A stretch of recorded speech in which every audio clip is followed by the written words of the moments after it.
24th. Urgent. NASA has just been caught in a huge lie, and we are in serious trouble. It's time to pray like never before. Videos, photos, and Bible prophecy are included in the body of the article.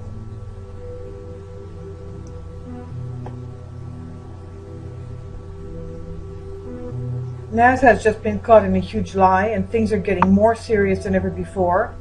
If there was ever a time to lie down flat on your stomach, just like King David did, and show total humility to God, the time is right now, says Lynn Lees. She says, first let me begin by showing you all of NASA's lies in relation to the breaking news I'm about to share with you. Then after you see all of their lies for yourself, you'll have the final confirmation that we are indeed heading for an event so destructive, so out of this world literally, we can't even begin to fathom it. Something astonishing was just uncovered, and I couldn't believe it myself at first glance. So there's a video embedded here. It shows the uncovering of the blocked out, blotted spot covered in a black square, showing that NASA was hiding something in the night sky, in the Google night sky, and it has uncovered that blotted out area. And what is shown which was of course covered up for a certain amount of time, and mysteriously now someone has taken the decision to reveal it to the public worldwide, is the mysterious winged planet believed to be Planet X or Nibiru. And this is of course the infamous Planet X that Zecharia Sitchin was referring to, and the infamous Planet X that Planet X Nibiru that NASA claims does not exist. Well, here it is, it exists now, and it seems to be coming very close to us. So there's a featured video here entitled Urgent, NASA caught in huge lie and we are in serious danger. Time to pray harder than ever. Very interesting. It's important that people watch it. Google Sky has just uncovered an area in space that was previously censored, hidden, showing us what appeared to be Planet X, also known as Nibiru, and according to in-depth studies, it's allegedly heading towards Earth. Towards us. NASA has clearly been lying to us, and there's more on this as to how the calculations state to show that it's coming towards us. That's why NASA has been lying to us, not to have a worldwide panic, but now they revealed it. Could they be lying to us about other events that people have been sounding the alarm about? The answer is yes. But first, from an article on the NASA website, published a little over a year ago, that was March 7th, 2004. Quote, after searching hundreds of millions of objects across our sky, NASA's Wide Field Infrared Survey Explorer, that's the acronym WISE, has turned up no evidence of the hypothesized celestial body in our solar system commonly dubbed Planet X. Researchers previously have theorized about the existence of this large but unseen celestial body, expected to lie somewhere beyond the orbit of Pluto. In addition to Planet X, the body had garnered other nicknames, including Nemesis and Tyche. This recent study, which involved an examination of WISE data, that's the infrared Saturn or larger, exists out of the distance of 10,000 astronomical units, AU. And no object larger than Jupiter exists out to 26,000 AU units. One astronomical unit equals 93 million miles. That's the Earth. The Earth is 1 astronomical unit, Pluto about 40 astronomical units from the Sun. So 1 AU is the distance from the Earth to the Sun. And within 24 hours of the original discovery back in 1983, the media was completely silent. And it says here, see here a quote from the article posted in Telehub June 7, 2014.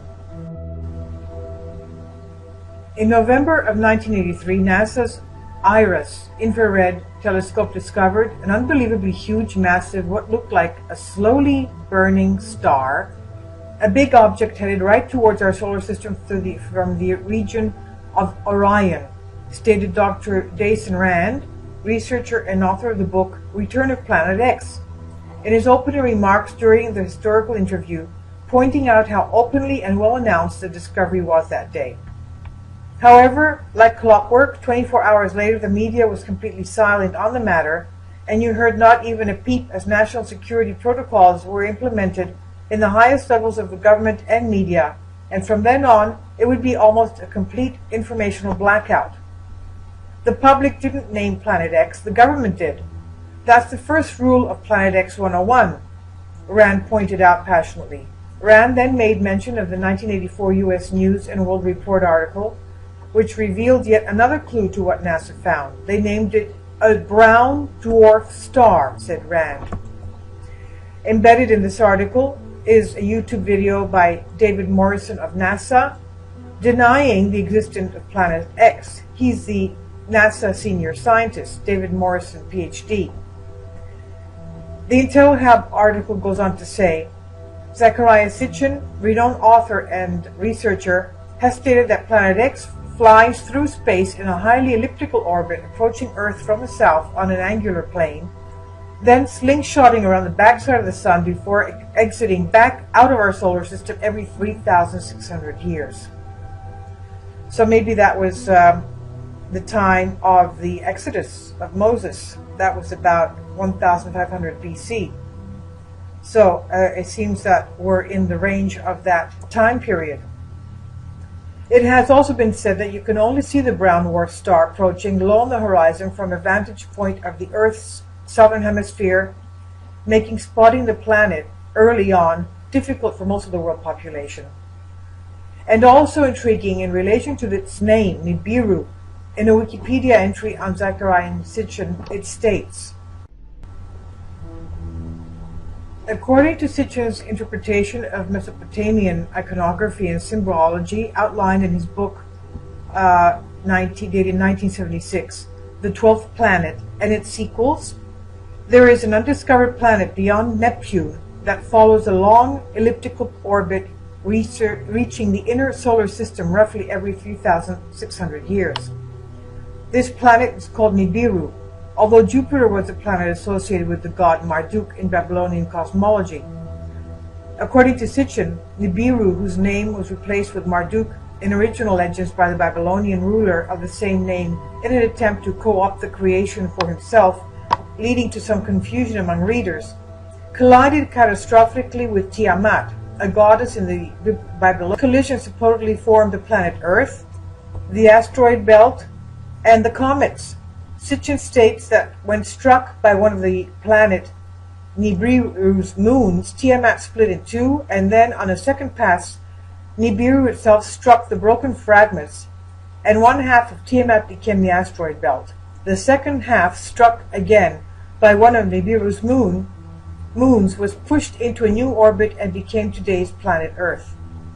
Could this account for the increasing changes in weather, seasons, and tides, volcanic activity, tectonic activity, and more, even tornadoes now striking as early as June? As I stated in my feature video at the beginning of this article, heavenly bodies approaching Earth's atmosphere do indeed cause significant changes in the magnetic activity, she says. And for many years now, governments have been keenly aware of an approaching celestial body, or as well known as a brown dwarf star, as well as 3,600-year cycle of destruction, and clearly discussed in the ancient Sumerian cylinder seals,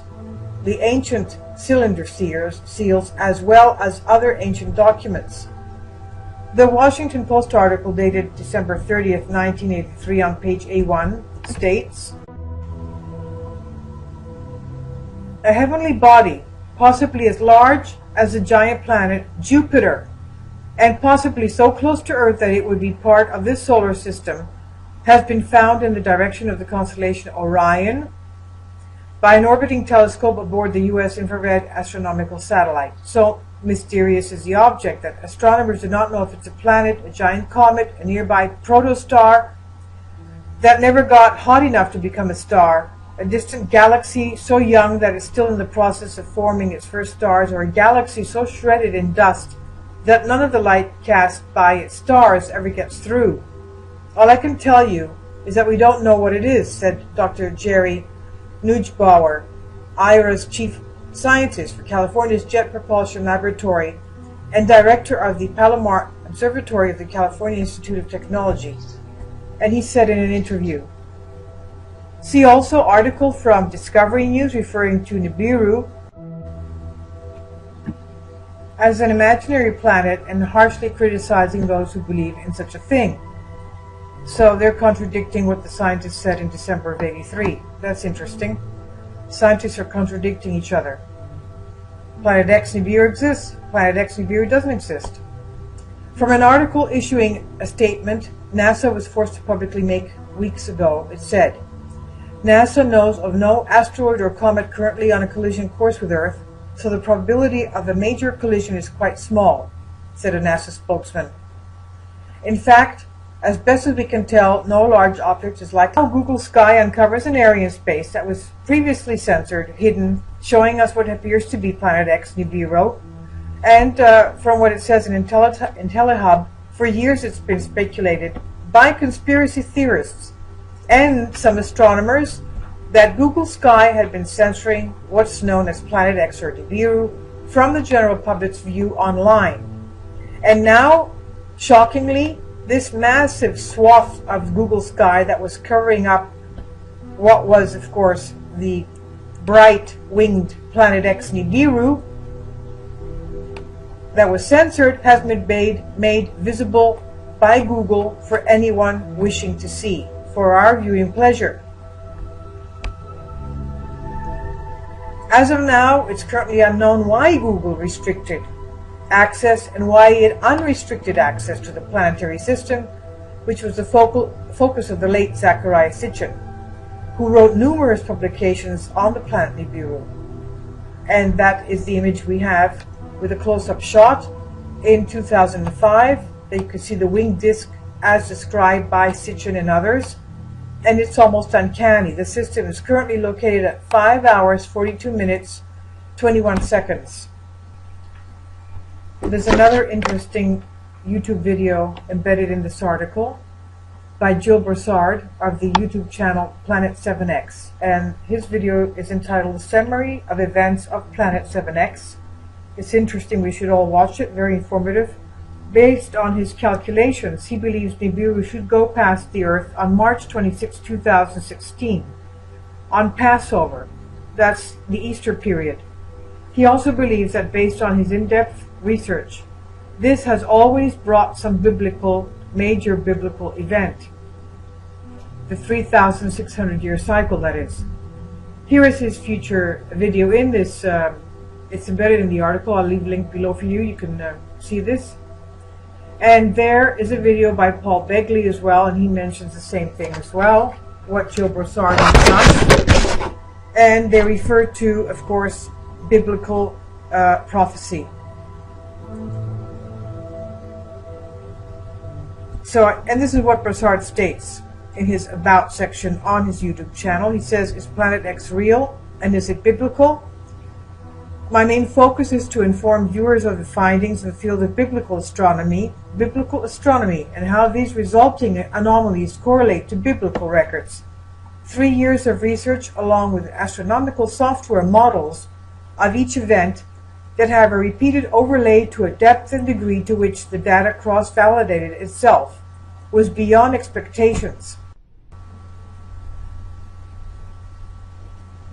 And it says, Number 1, a representative portion of the information collected. Number 2, charts, graphs, and other data supporting the existence of a mystery planet, which is called Planet 7X, for 7 times Earth's diameter. Number 3, there's a very strong evidence indicating its imminent end time appearance. So he says he doesn't claim to have all the answers, but the considerable research that he's conducted is accurate to the extent of his ability to correlate the data. So I'll leave a link below for you. This is very interesting, worthwhile watching these YouTube videos. especially of the Gilles Brossard Planet 7X. God bless you and God help us all. This is, of course, our Lord Jesus Christ's prophecy, as what he told his disciples, what would come before the second coming.